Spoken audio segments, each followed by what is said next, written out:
its design was, okay, thank you very much. Here, tabs on. Thank you. It's for everybody. So, what is special about the plane is that it was, from a drawing board perspective, a designed night intercept fighter. Other aircraft in the war were used for that purpose, but they were some other airframe built for some other reason that they then made radar night capable. This was from the ground up. So the radar unit actually sits in the nose, which is all fiberglass, of the aircraft.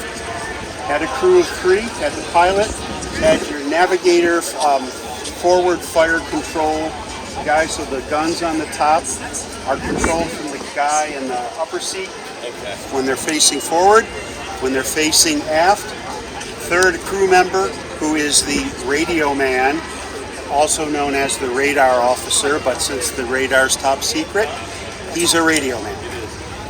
He would control radar, targeting, whatnot, and then if the guns came around, he would assume control. So the seat, there's a seat in the back there that's actually has the sighting components for it, so that you can fight. The pilot mainly flies the plane. I believe he would have some fire control as well, but essentially he's got crew members who that's their job. The night vision goggles up in the rear part of the cockpit there are functional. So they are on a system where the pilot can bring them over in front, use them, and if he pushes them out of the way, they have a retraction mechanism that takes them like to in their Star Wars. to their well, yeah, that takes them to their home position. That's fully functional as well. The guns will be mobile, functional. The turret will, the motors will function up, down, left, right, all around. Guns cannot be functional by law, so they're I know. It takes all the fun out of it. But, so those are just dummy parts. So that's what the plane was designed for. Did not see as much action because they came late in the war. So the ones deployed to Europe, we had pretty much air superiority by then. There wasn't much at night to shoot them. The Pacific, they did see some action. This particular aircraft did not. This aircraft was delivered to New Guinea. 5 days later, they put it onto the mountain. It has 10 hours of flight time on the airframe. What's the thing hanging off the side here? That is part of the radar, the receptor. receptor. You mean you had to dig this out of the mountain in New Guinea? Tent next door has some of the pictures of the recovery operation. But the story goes, the airfield that's still there, they would take off and the pilots would try to summit Mount Cyclops, which is 7,000, just short of 8,000 feet. Couldn't do it. The pilot in this one, the pilot and his navigator were the only 2 on board. High speed down the runway, airborne. Came around high speed down the runway, tried to do the ascent, stalled fortuitously and basically pancaked it more than drove it into the mountain. So it was in better shape than that. Crew survived. They got him off the mountain. One broke a leg coming down off the mountain. They got the crew and they got the radar out. Left the rest. So this plane sat there, the whole museum was formed in order to get the reclamation rights to it. It had to be a museum operation. So the whole museum was formed in order to be able to get this. Some other group had dibs on it. They bailed on the operation, so Mid-Atlantic then took over. The father and son team, their business was restoration and airframe maintenance and work in commercial airlines. So they had the expertise and everything to do it. Got the pieces out, they helicoptered them off. There's YouTube video, it's some amazing stuff. They got it off the mountain, got it crated, got it shipped over. It was in Harrisburg originally. There's pictures of just the pieces spread out on pallets and boxes. Everything up to that point, and boom, this is what we have. There are some original parts down the way there.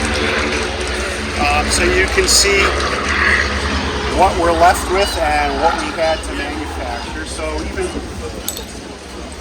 even that's an original component. We've had two casting marks and everything. It's out of an alloy that really doesn't hold up to time all that well. These aircraft were expected to have a service life of about 6 months. Either used up beyond belief or gone or what have you. They were not meant to be here. So the manganese alloy metal spoiler way down on the table there, it just crumbles with age. Well, for 6 months it was perfectly fine, and it's extremely lightweight compared to even aluminum. So it made the plane lighter faster. They weren't worried about will it fly. Well, we got this part we've now had to make out of aluminum. That's the whole series of pictures. One of our machinists took this stock metal and made those white parts at the end of the table out of that. Oh my word. Yeah, where did that part go in the plane? So if you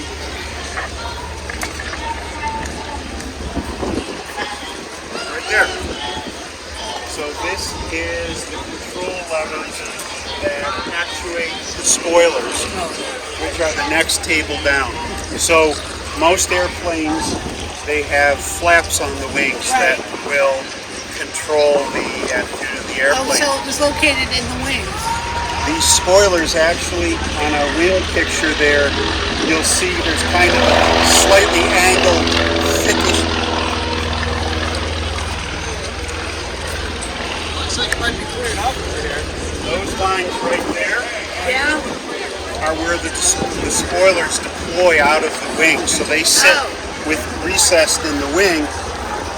Those levers will bring them out, deploy them, and that's what actually controls. It's a much more, gives you a much more aggressive response. It's a higher performance. Pilots couldn't sense the mechanism. So they added to the wing a design at the very tip there, a phony aileron, so that the pilots, it will not bank the airplane, but it will give the pilots tactile feedback at the control pilot, one pilot, at the control yoke. He'll actually have feedback for the aileron for when he's banking. So it's there just for his to talk at.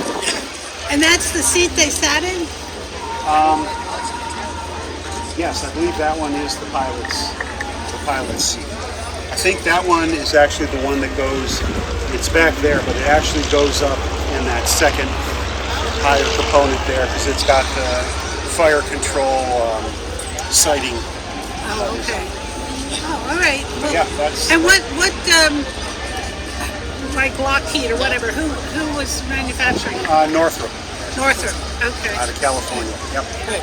Thank you very much. Thank you very much. Appreciate You're welcome. That's why we're here. Are you part of the restoration team? Yes.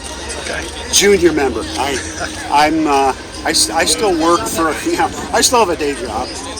So I do regular work, but I'll come in on weekends as much as I can. I have machining skills. I can make the small components. These more advanced types of things go to, we have one machinist over there who's the one who actually made those. Our master tool maker, who is really the chief mechanical officer here. He's not around right now. He can make any part, but he's so busy with other things. He's got like 3 guys who are, that was their living, who do the really tough manufacturing. He has several of us who can get smaller parts made. And I've done some machining, but I'm going to transition over. My next job is hopefully to get those rudders assembled, made up and assembled. So what's the ultimate goal for the project? Get it airborne. Everything in the museum is designed and restored to flyable condition. Nothing is just, even if it is going to always be static, it can be flown if put to it. So This plane, obviously, especially, they want to have fly, but everything Yeah. gets restored that way. How rare is this? There are 4 in the world. One is in the Smithsonian. If you go to not the one on the main airspace museum, but there's out by Dulles Airport. It's worth the visit. They've got one of these on the floor. We've gone to them for chances to look at and see. Obviously, that one will never fly. It's a Smithsonian piece. It's national treasure. There's one at the Air Force Museum in Dayton. It's basically a static shell. There's nothing in it. There's this one, which will fly, and there is one in the Air Museum in Beijing. They were a squadron of these were, along with a lot of other stuff, were given to the Chinese nationalists. They lost.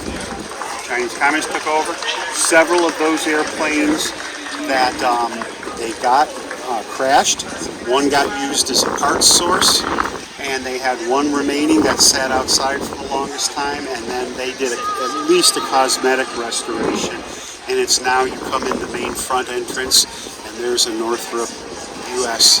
manufactured aircraft in their museum. So this will be the one and only flying example. This will be the only flying example, and unless the one in Beijing is in better shape than we think, but it sat outside. Anything's doable with money. You can make anything fly again with money, but chances are good it won't fly. The Smithsonian one definitely will not, and so much would need to go into the one in Dayton. Again, enough money, it will fly. That's right. And then this way.